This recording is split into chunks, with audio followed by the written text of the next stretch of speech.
ভরিয়ে দেবে মন প্রাণ। আড্ডা জংশন, আড্ডা জংশন, আড্ডা জংশন। খুব সুন্দর একটা দিন আর মিষ্টি একটা সকাল, আরও একবার ফিরে আসা আপনাদের সামনে, ফিরে আসা চ্যানেল ভিশনের পর্দায় আড্ডা জংশন অনুষ্ঠানে। পরিচালনায় শামশের মল্লিক আর সঞ্চালনায় আমি আপনাদের বন্ধু বাপ্পা। শুধু আমি একা নই, আমার সাথে রয়েছে আরও একজন সঞ্চালিকা, দিদি। দিদি, আপনার নামটা আপনার কাছ থেকে শুনবো। কিন্তু বাপ্পা, যার নাম তার মুখে শোভা পায় না, গানে আছে, তাও যার বলি নাম তার মুখে ভালো লাগে না। তবু ছোট ভাইয়ের আবদার, আমি সুমিতা চক্রবর্তী। সুমিতা দি এবং বাপ্পা আগামী বেশ কিছুটা সময় আপনাদের মন ভরিয়ে দিবে কথায়, কবিতায়, গল্পে, সব কিছু নিয়ে একটা জমজমাটি অনুষ্ঠান। আর আজ তো দিদি একটা বিশেষ দিন, একদম বিশেষ দিন, এবং সেই জন্যই আমরা আড্ডার ছলে আজকে সেই বিশেষ দিনটাকে উদযাপন করব। আড্ডা জংশনে আমরা উদযাপন, আমরা প্রাণ খুলে কথা বলবো। একদমই তাই। যিনি প্রাণ খুলে কথা বলবেন এবার তো তার তিনি কথাই কে? আসতে হবে। নিশ্চয়ই, তিনি তিনি কে? কে? বলো আমরা বাপ্পা। তার মুখ থেকেই তার নাম শুনবো। আপনার নাম? দেবাশিস চক্রবর্তী। দেবাশিস দাকে আপনাদের কার্ড। আমি retire joint commissioner finance department, কবি, লেখক, গীতিকার, নাট্যকার, জ্যাকো বল্টের মাস্টার অফ নান। দেবাশিস দাকে আমাদের অনুষ্ঠানে স্বাগত জানাই আজকের এই শুভক্ষণে, শুভ দিনে। আজকে দাদার আমরা জন্মদিন পালন করব। জন্মদিন ভাবছিলাম আগামীকাল। বলবো না এটা, সারপ্রাইজ রাখবো, Surprise শেষ রাখবো, সময় কিন্তু একেবারে সেই বোমা বলেই ফাটিয়ে ফেললাম। দেবো, কিন্তু না, আগেই জানিয়ে দিচ্ছি আগামীকাল 18 তারিখ দাদার শুভ জন্মদিন। তাই দাদাকে আমরা অগ্রিম হ্যাপি বার্থডে, জন্মদিনের শুভেচ্ছা জানাই। ধন্যবাদ। Happy birthday. বাহ! আর এই হ্যাপি বার্থডে কথাটার মধ্যেই যেন একটা অন্যরকম স্বাদ, রস খুঁজে পাওয়া যায়। মানে জন্মদিন মানেই একটা বিশাল ব্যাপার, একটা একদম। বিশাল আনন্দ। প্রথমেই জানতে চাইবো দাদা, প্রতি বছর জন্মদিন তো খুব ভালো করে কাটান, এবছরও কাটাবেন, কিন্তু এই জন্মদিনের ঠিক আগের দিন আমাদের স্টুডিওতে এসেছেন আপনার কথা নিয়ে, কবিতা নিয়ে, আর আপনার সাথে আমাদের কিছুটা আড্ডা নিয়ে। কেমন লাগছে বলুন এখানে এসে? খুব ভালো লাগছে। আমি তো অনেক জায়গায় যাই, অনেক জায়গায় যাই, কিন্তু আচ্ছা। এখানে এসে যে আন্তরিকতা, যে স্বতঃস্ফূর্ত একটা আপ্যায়ন, সেটা আমার ভীষণ ভীষণ ভালো লাগে। একটা কথা বলি, আড্ডা জংশন, শামশের মল্লিক, বাপ্পা বেরা, চ্যানেল বিষয় আমার ভালো লাগে ভীষণ ভীষণ। আহ, এই আবার মুহূর্তে শামসুল সত্যি মল্লিক অনবদ্য। ফ্রেমে নেই ঠিকই, আবার শামসুল কিন্তু মল্লিক ফ্রেমের বাইরে ওনাকে সে হয়তো রয়েছে, ফ্রেমে আসবে, পাবো কিছুক্ষণের জন্য, আসবে সে। সেটাও একটা সারপ্রাইজ থাকে। আচ্ছা, শামশের মল্লিক, একদম। বাপ্পা বেরা, তোমরা তো বরাবরই আছো এখানে সঞ্চালনায়। শামশের মল্লিক, বাপ্পা বেরা দাদা তো আমার- পরিচালক। আমার দুই ছোট জোড়া ভাই, বাহ দুই ভাই, ওদের সত্যি তুলনা নাই। বাহ, সুপ্ত প্রতিভা তুলে ধরে আনার, প্রচার মাধ্যমে প্রচার করার দুই সুদক্ষ কারিগর। ভালো থেকো, সুস্থ থেকো, জীবনভর। বাহ, অপূর্ব। ছন্দে ছন্দে ভরিয়ে দিচ্ছে আমাদের এই দাদা আজকের এই সুন্দর অনুষ্ঠানে। প্রথম- এই প্রসঙ্গে বলে রাখি, দাদা বেশ কিছুদিন আগেই আমাদের দেশের বাইরে চলে গিয়েছিল। আমরা সেই সময়টা ভীষণভাবে দাদাকে মিস করেছি, কিন্তু সেখানে গিয়েও এই জন্মদিন উদযাপন করার জন্য, জন্মদিনের আয়োজন আমাদের স্টুডিওতে এসে করার জন্য সুদূর আমেরিকা থেকে আবারও ভারতবর্ষে কলকাতার বুকে ফিরে আসা দাদা। দাদা, আপনি তো আমেরিকায় গেছেন বা বিভিন্ন সব জায়গায় কিছু। ঘুরেছেন, তো সেখানকার চালচলন আর আমাদের কলকাতার চালচলনের মধ্যে পার্থক্য কি পেয়েছেন? পার্থক্য তো এখানে প্রথমত আবহাওয়া হচ্ছে মনোরম, আচ্ছা কোনো দূষণ নেই, আচ্ছা। আইন শৃঙ্খলা অভূতপূর্ব একেবারে। ওখানে কি গেছেন শুধুমাত্র কাজের জন্য নাকি ঘোরার জন্য? ঘোরা যায়, মেয়ের কাছে, মেয়ে থাকে, মেয়ে মেয়ে থাকে। সায়েন্টিস্ট ওখানকার, আচ্ছা আচ্ছা বেড়াতে। আচ্ছা, 3 তাহলে মাস বিশাল ছিল। একটা ব্যাপার। দাদার পরিবারের একজন, দাদার মেয়ে মানে ওখানে একমাত্র চাকরি করে। কন্যা সন্তান, একমাত্র সন্তান। আচ্ছা আচ্ছা। সুদূর আমেরিকা থেকে ঘুরে আসা এবং আমাদের কাছে ফিরে আসা এই আড্ডা জংশনের টানে, আর আজকের দিনটা হ্যাঁ, ওখানে গিয়েও এবং শুধু তাই মনে নয়, পড়েছে বাপ্পা যে শামসের টানেও বলবো। ওখানে গিয়েও আমরা ভেবেছি রাত্রিবেলা এখানে দিন, আমি চোখে বুঝে দেখতে পাচ্ছিলাম, মানে আমরা বাবা বসে যখন- আছে, সামসে বসে আছে, অনুষ্ঠান চলছে। মানে আমরা ঘুমোচ্ছি, আপনি তখন জেগে আছেন, একদম। তখন দিন। দিন। আর যখন আমরা ঘুমোচ্ছি, আমরা জেগে আছি, তখন আবার তোমরা 11.5 ঘন্টা পিছিয়ে। মানে আমেরিকার একটা ব্যাপার আছে, এক এক জায়গায় কিন্তু এক এক টাইমিং। আচ্ছা, আচ্ছা, আচ্ছা, আমাদের আচ্ছা। ইন্ডিয়ায় যেটা নয়, কারণ দেশটা তো অনেক বড়, দেশটা অনেক ওই বড়। জন্যই। ক্যালিফোর্নিয়ায় আমার মেয়ে, ক্যালিফোর্নিয়াটা ইন্ডিয়া থেকে 11.5 ঘন্টা পিছিয়ে। মানে এখানে দিন হলে ওখানে রাত্রি, হ্যাঁ, রাত একদম নিশ্চয়ই। confirm। মানে আমি সহজ হিসাবে কি করি, দিনকে রাত করি, করে 0.5 ঘন্টাকে পিছিয়ে যাই। মানে ওর এখানে টাইমটা- দুপুর 12টা হলে ওখানে রাত 12টা। না, ওখানে তখন রাত 11:30। রাত 11:30, হ্যাঁ 12 ঘন্টা, আবার 11 ঘন্টা 30 মিনিটে দিন। ওদের আবার আমাদের যেমন ইন্ডিয়ান স্ট্যান্ডার্ড টাইমে একটাই সময় বছর ভোর, আচ্ছা। ওদের আবার একটা সময় থাকে, তখন 1 ঘন্টা টাইমিং এগিয়ে পিছিয়ে যায়। আচ্ছা। অ্যাট প্রেজেন্ট ওদের সেই 1 ঘন্টা পিছিয়ে যাওয়া টাইমিং, তাই জন্য আমাদের থেকে ঠিক আছে, 1.5 আমি ঘন্টা। শুনবো। বুঝেছে তো? যাই হোক, আমরা অনেকটা গল্প করলাম দাদাদের যে ঘুরে আসার আমেরিকা তার সম্পর্কে। এবার জানতে চাইবো, আপনি তো লেখেন, লেখালেখি করে। আপনার লেখা আমরা পড়েছি, শুনেওছি, আজকেও শুনবো, কিন্তু লেখেন কেন? কবিতা বা যে কোনো লেখা, কবিতা বলতে সলিল চৌধুরী গানে আমরা পাই, কবিরও কবিতা সবই তুলে দিয়ে আঁকা ছবি, কিছু বাহ। নয় তার কাছে, আছে তো? সত্যি মন ভরে নজরুল যায় বলেছে, গান যার শুনলে। শিখি পাকা লেখনী হয়ে গোপনে মরে কবিতা লেখায়, আচ্ছা। সেটা কোথায় হায়। কবিতার জন্য আমরা বেঁচে আছি, সুনীল গঙ্গোপাধ্যায় বলেছিলেন, আমি কবিতার জন্য বেঁচে আছি, আমরাও তাই। আবার আবিতে প্রদীপ ঘোষ, উনি বলেছিলেন, কবিতাই আমাদের বাঁচার প্রেরণা যোগায়। বাহ। এই জন্য আমি সাহিত্য চর্চায় লেগে আছি। অবসর গ্রহণ করেছি, 12 বছর হয়ে গেল। আচ্ছা, আমি শূন্য থেকে উঠেছি, মানে আমরা খুব গরিব ছিলাম, তার থেকে পড়াশোনা করে দাঁড়িয়ে দাঁড়িয়ে আমি ফিজিক্সের ছাত্র, এখনও আমি ফিজিক্স পড়াশোনা করি। আচ্ছা, ডব্লিউবিসিএস পরীক্ষায় সাকসেসফুল, তারপর জয়েন্ট কমিশনার রিটায়ার্ড। মানে জীবনটা সংগ্রাম করে কেটেছে। এই সংগ্রামটাই সংগ্রামের শুকতারা কয়েক পত্রিকায় ছত্র শুকতারা পত্রিকায় প্রকাশিত হয়েছিল। শুকতারা মাসিক পত্রিকা, শুকতারা। আর আমি একটু ওই দিদি একটু জায়গাটা তুলে পড়ে দেখাবেন শোনাই। আমাদের দর্শক এই বন্ধুদের। শুকতারায় এইখানে প্রকাশিত হয়েছিল। কোন বছর প্রকাশিত হয়েছিল? 18 2018 সালে। 18 ফেব্রুয়ারির সংখ্যায়। আচ্ছা। আর ওই মানে ওনার লকডাউনের আগে। হ্যাঁ, ওনার ওই অংশটা আমি পড়ে শোনাচ্ছি। আচ্ছা, আমরা কিছুটা অংশ শুনবো। মানে ওনার পাঠানো সেই চিঠি পুরস্কৃত হয়েছিল আচ্ছা, আচ্ছা, সেরা চিঠি হিসেবে। সেরা চিঠি সেই এতে আমার স্কুল কলেজ জীবন কেটেছে হুগলি জেলার পান্ডুয়ার কাছে ইলছোবা গ্রামে। স্কুলের পরীক্ষায় বরাবরই আমি প্রথম হতাম। বেশ মনে আছে, সেটা 1965 সাল। আমি ক্লাস 8 থেকে 9-এ পরীক্ষায় প্রথম হয়ে বিজ্ঞান শাখায় চলে যাই। নতুন ক্লাস, কত বই। এদিকে আমার বাড়ির আর্থিক অবস্থা ছিল নেহাতি সঙ্গীন, এত বই কেনার সামর্থ্য ছিল না। এদিকে বন্ধু তরুণ, সুদিন, শ্যামল, ইন্দু সবাই নতুন বই কিনে পাতা উল্টাচ্ছে। আমার বাবা ঈশ্বর নৃপেন্দ্রনাথ চক্রবর্তী হেড স্যার শ্রী প্রতাপচন্দ্র মজুমদারকে বললেন, এত বই কেনার ক্ষমতা আমার নেই, যদি একটু ব্যবস্থা করে দেন। শুনেই হেড স্যার এক টুকরো সাদা কাগজে কিছু লিখে পান্ডুয়া বুক ডিপোতে ইয়াসিন সাহেবের কাছে যেতে বললেন। আমি ও আমার বাবা 4 মাইল হেঁটে পান্ডুয়া বুক ডিপো থেকে সমস্ত বই বিনা পয়সায় নিয়ে এলাম। নমস্য মানুষ ছিলেন শ্রী প্রতাপচন্দ্র মজুমদার। ওনার দাদা শ্রী গোপালচন্দ্র মজুমদার ছিলেন ইটাচুনা কলেজের অতি জনদরদি জনপ্রিয় অধ্যক্ষ।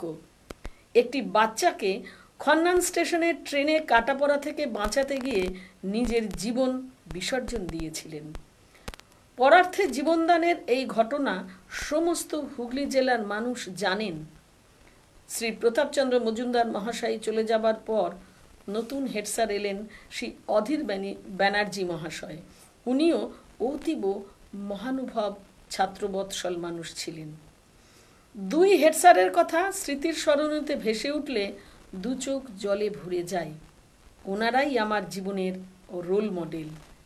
এখন আমি একজন অবসরপ্রাপ্ত WBCS অফিসার। বাহ, সত্যি চোখ আমারও ভিজে আসছে। সত্যি আরেকটি কথা, এই যে হেড স্যারের কথা বললেন, যিনি ওই বাচ্চাটিকে বাঁচাতে গিয়ে নিজের প্রাণ বিসর্জন দিয়েছিলেন, সেই তার সম্মানার্থে এখনো খন্নান স্টেশনে ট্রেন 1 মিনিট দাঁড়ায়। সকালে দাঁড়ায় বারুইনি এক্সপ্রেস। আমরা কিছুটা তথ্য পেলাম আজকের এই অনুষ্ঠানে ওনার লেখা থেকে। ওনার নাটকও রয়েছে, বাবা নাটকও রয়েছে। শুনবো নাকি? আচ্ছা, নাটক শুনবো, কিন্তু তার আগে জানতে চাইবো দাদা, প্রেমের কবিতা নিশ্চয়ই লেখেন? কবিতা প্রেম কারণ তো নাটক, আসবেই, প্রেম অবশ্যই তো আসবে। আসবেই। প্রেম সে তো প্রেম নয় যদি না সে আপনারে রহে। আচ্ছা, প্রেমের সংজ্ঞাটা কি আপনার কাছে? প্রেম প্রেম বলতে হচ্ছে- কি বোঝেন? প্রেমের নাম বেদনা, বেদনা থাকবে, আর আচ্ছা। দুটি মনের সাধনা।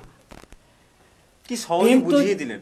প্রেম জীবনে একবার আসে, আচ্ছা, একই ফুল কবু যায় কি করে রাখা দুটি দেবতার পায়ে? এক ফুল দুটি দেবতার পায়ে রাখা যায় না, এক না। দেবতার পায়ে রাখতে হবে।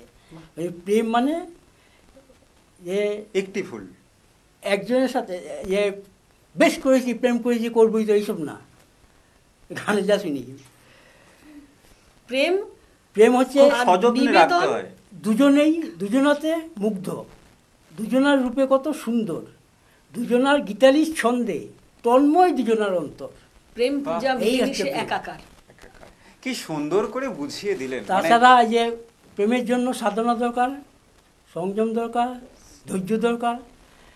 কফুটা জল, চোখের জল ফেলেছো যে তুমি ভালোবাসবে, পথের কাটার পায়ে রক্তনাথ ছড়ালে কি করে এখানে তুমি আসবে? অনেক সাধনা দরকার। দাদা গানে গানে কথায় বুঝিয়ে দিল যে প্রেম সময় অল্প জিনিসটা বলে ঠিক বলতে কি, পারছি না। প্রেম কিভাবে হয়। দাদার কাছ থেকে এবার নাটক শুনবো। আমরা তো কবিতা শুনেছি, এই গল্প নাটকটা করেছি। জানো তো বাপ্পা, এই নাটকটা বহু প্রথম শ্রেণীর টিভি চ্যানেলে সম্প্রচারিত হয়েছে, তাই এবং মানে সংবাদপত্র সংবাদপত্র পাশাপাশি, এবং সেটা সঞ্চালিকা যিনি ছিলেন তিনি আচ্ছা। দেখে অ্যাপ্রুভ করেছিলেন, হ্যাঁ আপনারা করতে আচ্ছা, পারেন। মানে এতটাই। অন্যান্য চ্যানেলে তো আমরা দেখেছি, আজকে এই চ্যানেলে এই চ্যানেলে এখন বাহ, শোনাবো। আমরা সেই নাটক শুনবো। আচ্ছা, নাটকের নাম 1 জানুয়ারি বরং 1 বৈশাখ। আমরা তো জানুয়ারি নিয়ে হইচই, মানে 1 ইংরেজি বৈশাখ বনাম প্রাপ্ত। বাংলা। হ্যাঁ, 1 জানুয়ারি 1 31শে ডিসেম্বর কি হয়, রাত 12টা বাজলেন বাজি, কালী পুজোর থেকেও বেশি। বেশি বাজি ফোটে। এই 1 জানুয়ারি 1 বৈশাখ। বাহ, আর শুরু করছি দম্পতির এক সংলাপ, কিছুই নয়। লা লা লা লা লা লা লা লা লা লা লা লা লা লা লা লা লা লা লা। আরে কই গো, কোথায় গেলে? এদিকে একবার এসেই দেখো না। যা বাবা, গেলো কোথায় সব? কি হলো গো, হঠাৎ এত সুরের সাধনা আর এত চেঁচামেচি বা কেন গো? আহা কি আনন্দ আকাশে বাতাসে। আজ তোমার হলো কি বলো তো? মনির কানায় কানায় এত খুশির ঢেউ আছড়ে পড়ছে। কোনো লটারি টটারি পেলে নাকি গো?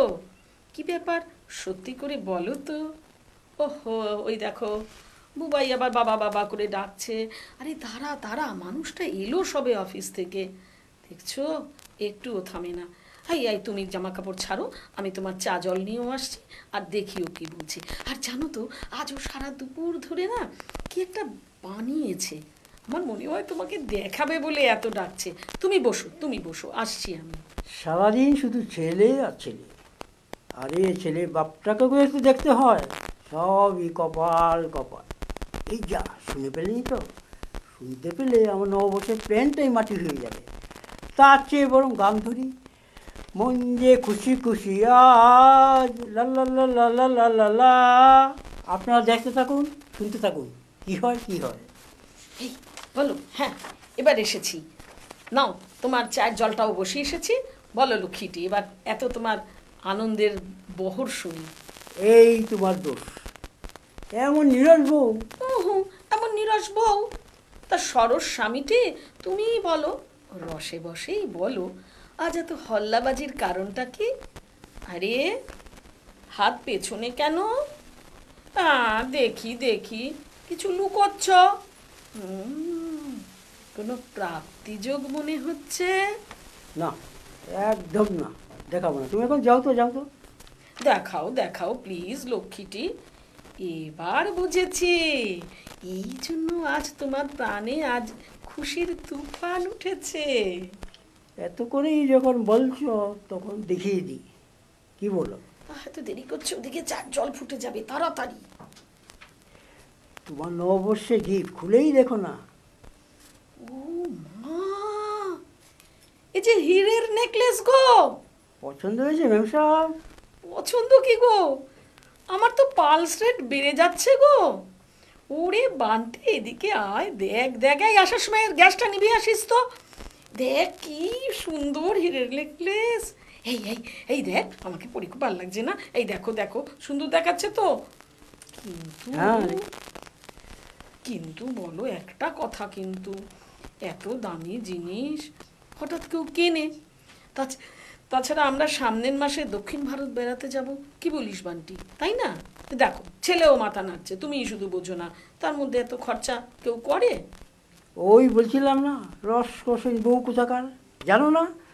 কাল 1 জানুয়ারি নববর্ষ, পার্ক স্ট্রিট আলোর মালায় সেজে উঠেছে, রেস্তোরাঁগুলো ঝা চকচক করছে। আর আমার বউকে একটু সাজাতে ইচ্ছে হয় না বুঝি?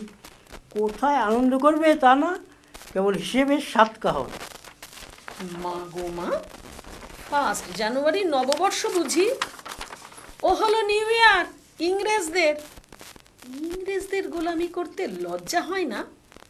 আমরা হলাম ভেতু, এক কথায় খাঁটি বাঙালি। আমাদের নববর্ষ হলো 1 বৈশাখ। সেই হালখাতা করা, কালীঘাট দক্ষিণেশ্বরে গিয়ে পুজো দেওয়া, সোনার দোকানে ভিড় করা, নতুন জামা কাপড় পরা, আরো আরো কত কি, চারিদিকে উৎসাহ আর উদ্দীপনা। আবার জানো, 1 বৈশাখ সকাল সকাল ঘুম থেকে উঠে স্নান করে নতুন জামা পরে বড়দের প্রণাম করলেই তারা পয়সা দিতেন। সে ভারী আনন্দের দিন ছিল গো। আজকাল এসব কেমন যেন ফিকে হয়ে গেছে। 1 জানুয়ারিকে নিয়ে আমাদের একটু বেশি উৎসাহ, বেশি হইচই। থাক থাক, অনেক হয়েছে। এতই যদি তোমার বাংলার প্রতি প্রীতি, মেয়েকে কেন ইংলিশ মিডিয়াম স্কুলে ভর্তি করলে শুনি? ও মা, আমি তো ইংরেজি শিক্ষার প্রতি কোনো কটাক্ষ করিনি। আমি শুধু বলছিলাম যে... আর কিছু বলতে হবে না। আচ্ছা বলো তো, আচ্ছা বাংলা মাসের কত তারিখ? তারিখ পারলে না তো? আচ্ছা বলো, লস্যি এর বাংলা মানে কি? ওফ, এটাও পারলে না। আসলে কি জানো, বাংলা বাংলা বাংলা গলা ফাটালেই বাংলাকে ভালোবাসা যায় না, বুঝেছ? রবীন্দ্রনাথ, বঙ্কিম, শরৎ, উপেন্দ্রকিশোর, শিবদাস, কত শত রচনা বলি, বুকেশ ঠাসা, উনি কতটা আমাদের। তাছাড়া রামায়ণ মহাভারত কখন ঘেঁচে দেখেছো একবার? ভেবে বলো তো। ও মা গো মা, এই যে দেখছি মাস্টার মশাইয়ের ধমক। আচ্ছা বলো তো, তুমি বাঙালি কিনা? বাংলা তোমার মাতৃভাষা কিনা? তবে কেন 1 বৈশাখ ছেড়ে 1 জানুয়ারির প্রতি প্রীতি তোমার? শুনি তো। আরে আরে, এত উত্তেজিত কেন? শোনো শোনো, 1 জানুয়ারি বা 1 বৈশাখ দুটোই নববর্ষের সূচনা, তাই না? নতুন সূর্যকে আবাহন করার দিন। ঠিক। বিগত বছরের অভিজ্ঞতাকে কাজে লাগিয়ে নতুন বছরে প্রবেশ করা, এই নিয়ে আমাদের ওদের করে লড়াই করে কোনো মানে হয়? এটা একদম ঠিক কথা বলেছ। যাও এবার নেকলেসই নিয়ে এসো, আমি নিজে হাতে পরিয়ে দিই। এই তাই? আরে বাস, ফাটাফাটি, কি বলবো গো, ঐশ্বর্য রায়, তাকে সুচিত্রা সেন, এই তো সেই হাসি মুখ। তবে এই হাসি মানায় না তো হিরের নেকলেস ছাড়া। আরে বলো বলো, বয়স তো কমে গেছে। হাসিতে হাসিও না। হাসিতে হাসিও না। হ্যাঁ একদম ঠিক। এই হাসি মানায় না তো হিরের এই নেকলেস ছাড়া। যা ছাড়ো, এই দুষ্টু। আমরা তো নাটক শুনলাম, ভীষণ ভালো লাগলো। দাদার গান নিয়ে তো কিছু কথা শুনবো। হ্যাঁ, প্রচুর আমি তো গানের গল্প গান আছে। লিখি, গীতিকার একজন। বলুন, গান নিয়ে কিছু কথা বলুন। মানে একটা গান কিভাবে তৈরি হয়? শুনতে শুরু করি, শেষ হবে না, আমরা হ্যাঁ। কিছুটা শুনবো। আর স্বর্ণালী যুগের গান, আচ্ছা কার গাওয়ার কথা ছিল, কে রেকর্ড করলো, এই একটা গল্প। আচ্ছা।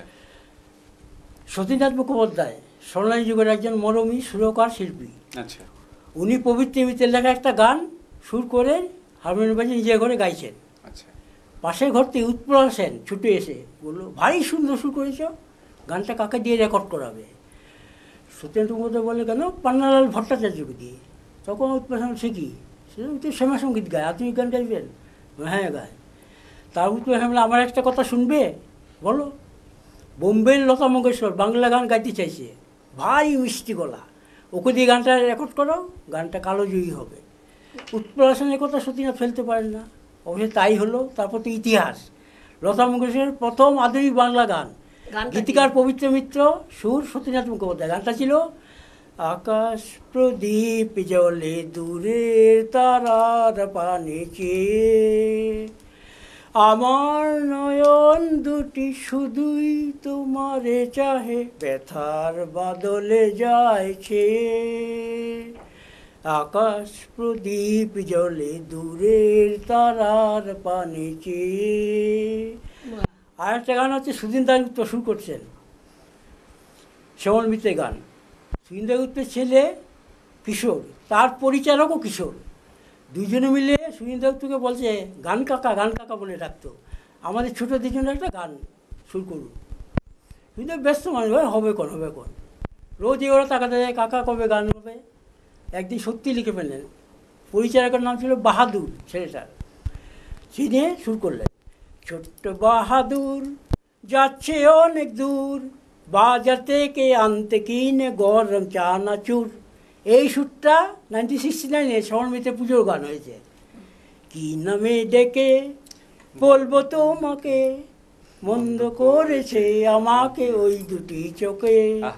কি নামে ডেকে বলবো তোমাকে, মন্দ করেছে আমাকে ওই দুটি চোখে। দাদা তো বই প্রকাশ পেয়েছে, সেই বইটা আমরা একটু দেখব। বইটা একটু সূর্য আমার হারিয়ে গেছে। সত্যি আরো অনেক কাব্যগ্রন্থ আছে, আনিনি আর আনা সম্ভব হয়নি, তারপরে সংকলিত আছে কিছু। মানে এই 25 মিনিটের অনুষ্ঠানে সেই সবকিছু ধরে রাখা সম্ভব নয়। দাদাকে নিয়ে কথা বলতে বসলে বেশ কিছুটা সময়, অনেকটা সময় লাগে, কয়েক ঘন্টা চলে যাবে। মানে কখন যে সকাল থেকে দুপুর হয়ে যাবে আমরা বুঝতেই পারবো না। বাপ্পা জানো তো, গানের গল্প যে বললেন দুটো, ওনার এত গানের গল্প আছে। এবং আমি যখন অ্যাঙ্কারিং করি স্টেজে, ওই গানের গল্পগুলো উনি আমাকে বলেন, আরো কয়েকটা এপিসোড হয়ে যেতে পারে। হ্যাঁ, শুধু গানের গল্প দিয়েই হবে, এত জানা। আর কিছুটা বাকি থেকে যাওয়া তো ভালো, কারণ সেই অপেক্ষায় আবার আগামী শেষ হইয়াও হইল না শেষ, এই অনুভূতিটা আমাদের মনে রাখাবে। একদম, এই অনুভূতিটা মনকে আরো এগিয়ে নিয়ে যাবে, পরবর্তীকালে মনে থাকবে আমাদের। বাহ। আর এই গল্প শোনার পর গানটা শুনলে গানটা আরো হৃদয়গ্রাহী হয়। দাদার জন্য রয়েছে আমাদের চ্যানেলের পক্ষ থেকে সার্টিফিকেট। ধন্যবাদ। আজকের দিনে তোমার জন্য রয়েছে সার্টিফিকেট, আর রয়েছে গিফট কুপন। দাদা এখানে যেতে হবে, 15% ছাড় আছে। তার সাথে যার কণ্ঠে আমরা এত সুন্দর সুন্দর কথা, কবিতা শুনলাম, নাটক শুনলাম, তার সুন্দর দিলাম, এরপরে সুন্দর করার চেষ্টা করব। একদম। দিদি ভাইয়ের জন্য রয়েছে মেডেল, আর দুজনের জন্য রয়েছে সুন্দর এই মেমেন্টো। আমি তো উপরি পাওনা হলো, খুব অনেক অনেক শুভেচ্ছা আর শুভকামনা দুজনের জন্য। আর আমরা শেষ করব জন্মদিন মানে কেক। জন্মদিন মানে কেক, আর কেক মানে একটা নস্টালজিয়া। একদম। আর কেক দেখলেই খেতে ইচ্ছে করে। না, তারও আগে এই মুহূর্তে তো কাটতে হবে। হ্যাঁ, তারও আগে আমার ইচ্ছে করে এই মুহূর্তে সর্বপ্রথম যে খাবে দাদা, সেই দাদাকে দিয়ে আজকের কেকটা কাটাবো। কিন্তু আমার তো ইচ্ছে করছে শামসুরকে একটু ডাকতে। একদমই তাই, মানে ওনাকে ছাড়া তো এই কেক কাটাটা, মানে আজকের অনুষ্ঠানটাই অসম্পূর্ণ। জন্মদিনের আড্ডা জংশন বলো আর সকালের জলসা ভালো, শামসের মল্লিক আর বাপ্পা বেরা না হলে হবে না। তবে কেক কাটা কেন হবে? দাদাকে ছাড়া আজকের এই অনুষ্ঠান অসম্পূর্ণ। আমরা স্বাগত জানাই শামসের মল্লিক, পরিচালক শামসের মল্লিক মহাশয়কে। Happy birthday to you, happy birthday to you, happy birthday Debashis দাদা, হ্যাপি বার্থডে টু ইউ।